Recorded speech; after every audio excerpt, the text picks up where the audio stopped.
ஷேய்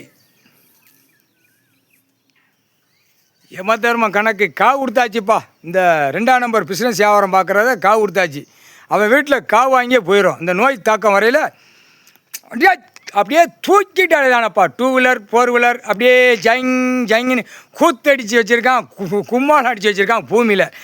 இதெல்லாம் நீதிமன்றமே பார்க்காத நிலைமை இருந்துக்கு போய் தான் பூமியில் கூத்தடிக்கான், மேலே அடிக்கான், பிபி தான் சிங்கி தட்டு தான் சங்கின்னு வாரான். 2 வீலர் 4 வீலர் எங்கே பறக்கணுமா, விமானத்தில் பறக்கணுமா. இப்போ 2ஆம் நம்பர் பொருத்தியை பார்க்குற பூரா பறக்கான். எப்படிப்பா பறக்கான்? அப்படியே பறந்து நக்கி நக்க மாட்டாமல் நக்குதான். இல்லை நக்க முடியல, ரோட்டில் போட்டு உன் பொண்டாடி பிள்ளை பேரம் பேத்தி வச்சு ரோட்டு காட்டில் மடியில் போட்டு நக்கு 4 பேர் பார்ப்பான். ஏழை எளிய மக்கள் பார்ப்பான். விவசாயம் பண்ணி திங்கானா, அன்றாட மண்ணை சுரண்டி திங்கானா அவன் பார்க்கணும். ஆகா ஆண்டவன் தண்டனை கொடுக்கார் பாரு, மூளையை திருப்பிட்டார். மூளையை திருப்பி நக்குதான். பொண்டாட்டி பிள்ளை மடியில் போட்டு நக்குதான், நடு ரோட்டில் போட்டு நக்குதான். 2ஆம் நம்பர் பிஸ்னஸ் வியாபாரம் பார்க்குற முட்டா குதிமை இப்படியே தான் அவன் சொல்லுவான்.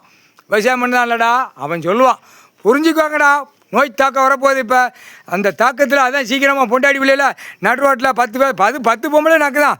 அந்த பேப்பரை வச்சு 10 பொம்பளை 20 பொம்பளை நக்குதான். நாக்கை போட்டு நக்கிட்டு 2 வழி பிதிக்கி எடுத்து போடுவான். இராணுவ வானர படைகள் கால்